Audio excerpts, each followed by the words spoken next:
super excited to be joined today by Darcy Vogt Williams. Darcy Vogt Williams is the director of bands at Stiles Middle School. I'm sure many people here who are listening have heard her name, but if anybody is new to band directing or does not know her name at all, as the director of bands at Stiles Middle School, multiple performances. Darcy, how many times has Stiles performed at Midwest Clinic? We've performed twice. Twice, okay, and of course, and fantastic performances, as well as the author of a very well-known series, the Teaching Rhythmic Logically, which I personally use with my own students in my band program and student taught with, and cannot highly recommend it enough. And is also a part of and actually leads up the After Sectionals podcast, which is a great podcast that was my going to work and from work listening every single day that I taught. So Darcy, thank you so much for taking time to chat with us today. We appreciate it so much. Absolutely. Awesome. So we're here talking about all things flute and tone production on the flute, and many of our listeners might be first or second year band directors, or they might even be student teachers, or they just might be looking to brush up some skills on the flute. So obviously tone is the center of everything that we do and one of the most important aspects. Could you maybe talk a little bit about how would you describe a characteristic tone on the flute, or maybe possibly even an uncharacteristic tone on the flute? Sure. I think the flute is kind of a misunderstood instrument, especially by anyone that does not play flute, because it's almost like a brass instrument in that we are a very directional instrument, and that is usually where band directors make mistakes with their flute kids. Everything that we do is air pivots, very much like a brass instrument, and aperture pivots, very much like a brass instrument. And oftentimes that is completely glossed over, and it leads to that, what I call a fluffy sound. Anytime I hear kids that are getting this kind of hollow, almost raspy sound, sometimes we kind of joke and call it asthma flute, but like there's so much extra air in the tone that they're getting, and it's because they are not aiming the air in the direction that that particular octave requires. So one of the very first things that I do with my kids is teach them how to paint their hand with air. Flute requires a lot of jaw flexibility, and so just like a brass player, we teach the kids that they need to be able to paint their hands with a really basic embouchure. So I'm teaching my kids that we use our fake flute, and we use fake flute for the first several days that we're learning. We just put it in the ditch of our chin, and then with our other hand, we are going through and we're making the air go from the base of our palm up our knuckles and then back down to like the wrist. And just, can you make that airstream go up and down? Because if you can't do that, number one, you're going to end up playing in the wrong octaves. You're going to be that kid that cannot get above, like, say, a middle B flat. Or you're going to be that kid that constantly sounds super fluffy, super hollow, just a really unfocused tone. Flute should be a very pure sound. We don't have a whole lot of overtones in our sound, and we should be able to get very, very clear sounds in the entire instrument. And like a lot of, especially your younger flute kids, when they get down to the bottom of the staff, they start just getting really, really fluffy, and it's because they are not dropping their air down. So I divide the flute into a couple of different areas for the kids. So if we're talking like, say, F at the top of the staff, down to B flat in the middle, that fifth is almost blowing slightly down of straightforward. That little chunk of the flute resonates up there, and then everything else is dropping. But I'm also telling my kids that as we go down lower, if I were going to show you, and I'm going to over-exaggerate this, but I over-exaggerate it for my kids as well. If I were going to play, like, let's just say a B flat scale on flute, my air would be going like B flat, C, D, E flat, F, G, A, B flat, and the air is moving up with every single note. And conversely, it's moving down with every single note. So when you're getting down to like low E flat, low D at the base of the staff, you're almost blowing into the flute. I talk to the kids a lot about getting more air into the flute. A lot of band directors just tell the kids that they are blowing across the flute, and that's not true. The lower you get on the instrument, the more air should be going into the tone hole. And so we've gone through and we've taught our kids how to paint the air on our hand. And then we start going through, I leave that alone for a while, but that is something that we're going to do every day for a while. We initially are learning not to play the flute, but the head joint. And we initially are starting with open head joint. There are two different ways that you can play head joint. If you've not done this with your kids before, you can do open head joint where you're just holding it and the end of the head joint is not closed. And then you have closed head joint, which literally you're just shoving your hand up against the end of the head joint. And that does two different things. So for open head joint, we are literally just trying to get the kids where they are making a sound. At first, that's all we're doing. Flute is one of those horrible instruments, or maybe it's delightful in that you either get a sound or you make no sound. Unlike clarinet, where you're going to get a sound every time, and sometimes you wish you did not get a sound.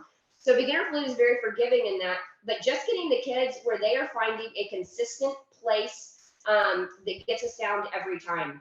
One of the things that I'm telling the kids as they're learning how to do this is watching for the fog. I think it's really important that flute players have a mirror with them as often as they can, because a lot of them can self-diagnose their own problems. There's usually two things that are causing a flute player to either not get a sound or get a really terrible one.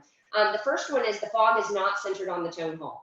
And this is really important because not everybody's lips are built the same way. So some kids, based on where their face naturally wants to create an aperture, for us to have the fog show up on the middle of the hole, we do need to move the head joint off centered, and that's okay.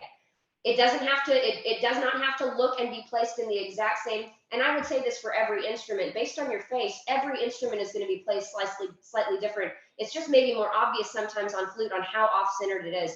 I have an absolutely fabulous kid who's majoring in performance at UT this year, and he plays way off to the side because that's where his natural aperture wants to show up. So do not hold steady and fast that it has to be directly under the nose. Put it where it catches the fog. The fog should be centered on that tone hole. The other thing that I'm telling my kids in the beginning is when they are looking in the mirror, they should really only be able to see half of the hole. So if the kids, if the head joint is rolled out where they can see the entire hole of the head joint, they are either not going to get a sound or it's going to be completely fluffy bunny, which is what we call it in my band hall. They should be able to see about half the hole. In the other direction, if they see less than half of the hole, they're either not going to get a sound or they're going to get that really, really flat, dead, covered sound. And we just call it covered in my band hall. So you have fluffy bunnies and you have covered. And we can avoid both of those if we see half the hole.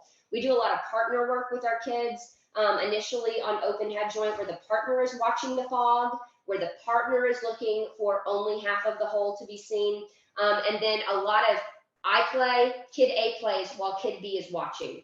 And so we do a lot of partner work with that. The kids get more versed in what their own aperture should do when they are diagnosing problems for their partner. So we spend a lot of time doing that. When we're on open head joint, I'm trying to find a consistent placement, which for some kids might take a while, honestly. And I'm starting to build in clear tone. I am not going to teach the class how to close the head joint until most of the kids are getting a clear tone. If you are positive that you can, that the fog is centered and that you can see half of the hole and they are still getting a fluffy sound, it's because they're blowing too far across and we need to drop down the air a little bit. When the kids are on the full flute, sometimes we talk to the kids about aiming for their elbow. That will get more air into the hole. What you don't want to do is let your kids drop their head to get the air into the hole. So once we've gotten the class, putting enough air into the hole that they're getting a nice, pretty clear sound, then we'll go through and add our closed head joint. With closed head joint, this is where that painting of the hand becomes really important. So once the kids are really good at moving the air up and down with their fake flute, once they can show their neighbor, like I'll have their neighbor hold out their hand like this and they'll blow on their neighbor's hand.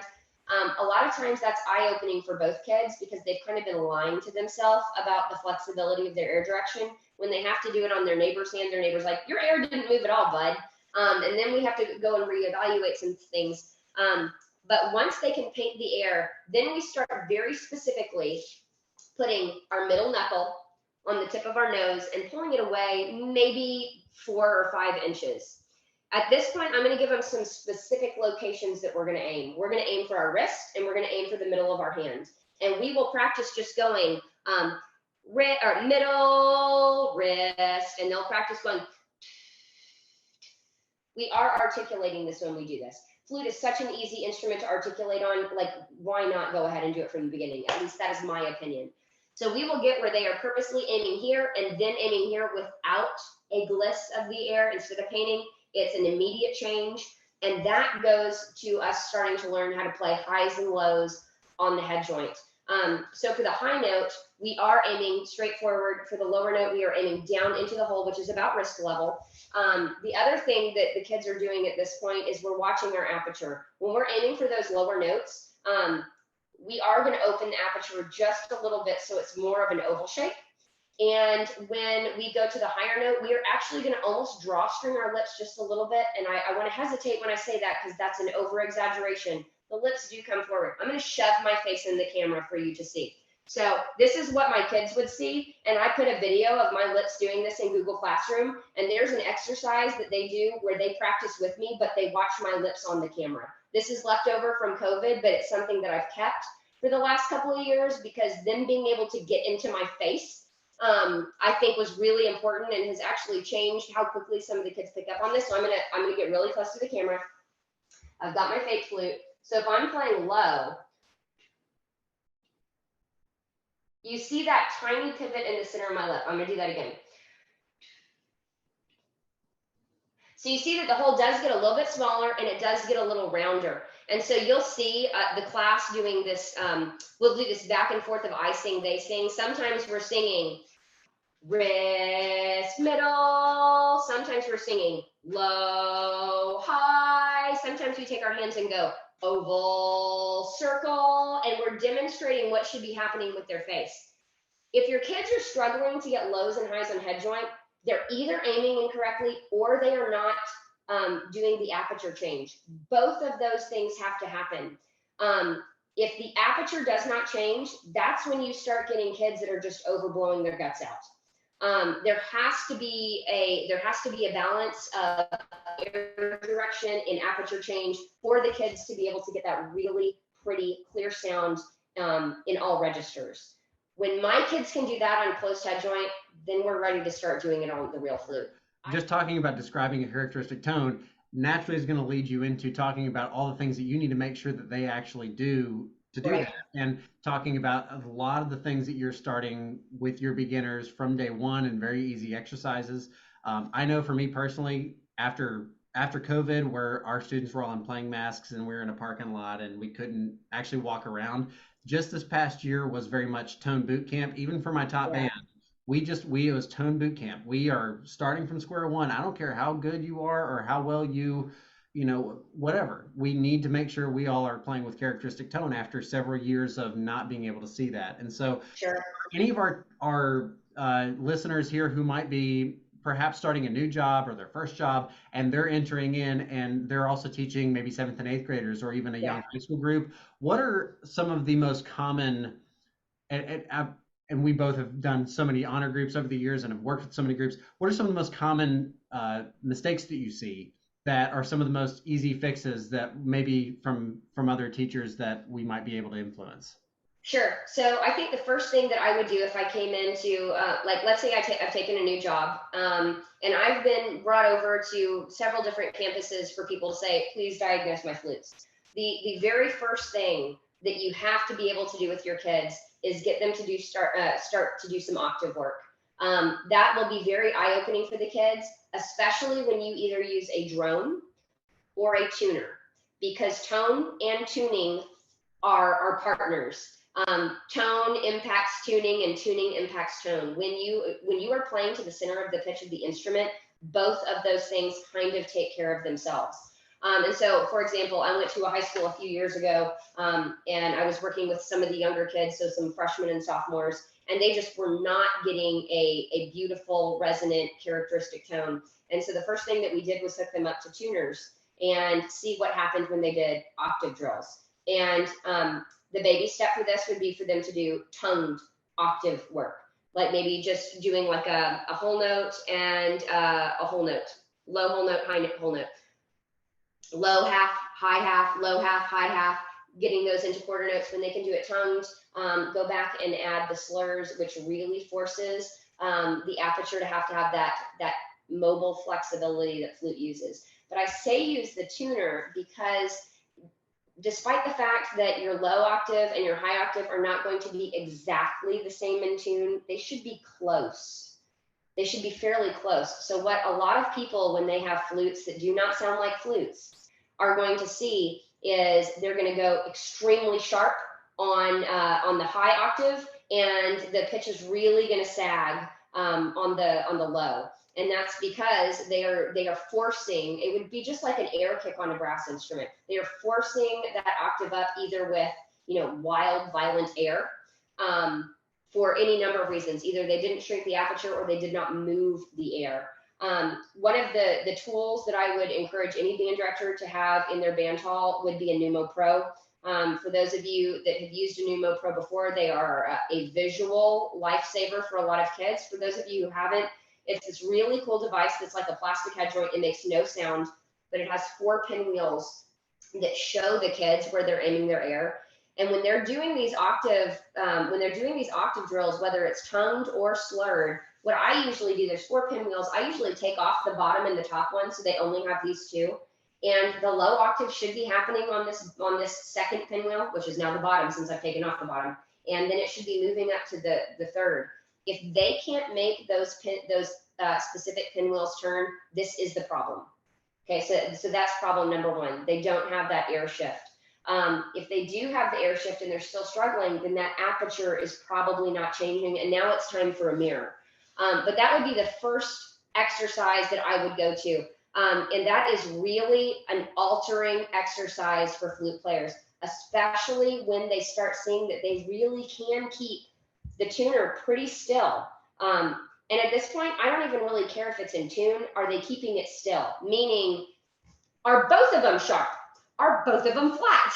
Are both of them kind of hovering around the middle of the tuner? I really don't care. I just want to see that it's not shifting as they go between octaves. That would be the first thing. The other thing that I see from a lot of flutes when I go from place to place is there are a lot of band directors that are really scared to teach their students vibrato. And they think that their kids have to be these geniuses on the instrument and ready to make all-state band before they start teaching vibrato.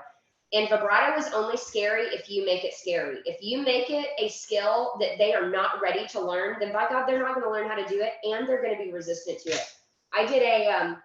I did one of these kinds of clinics earlier this year where I judge a band and then I go into another room with them and work on the things I heard.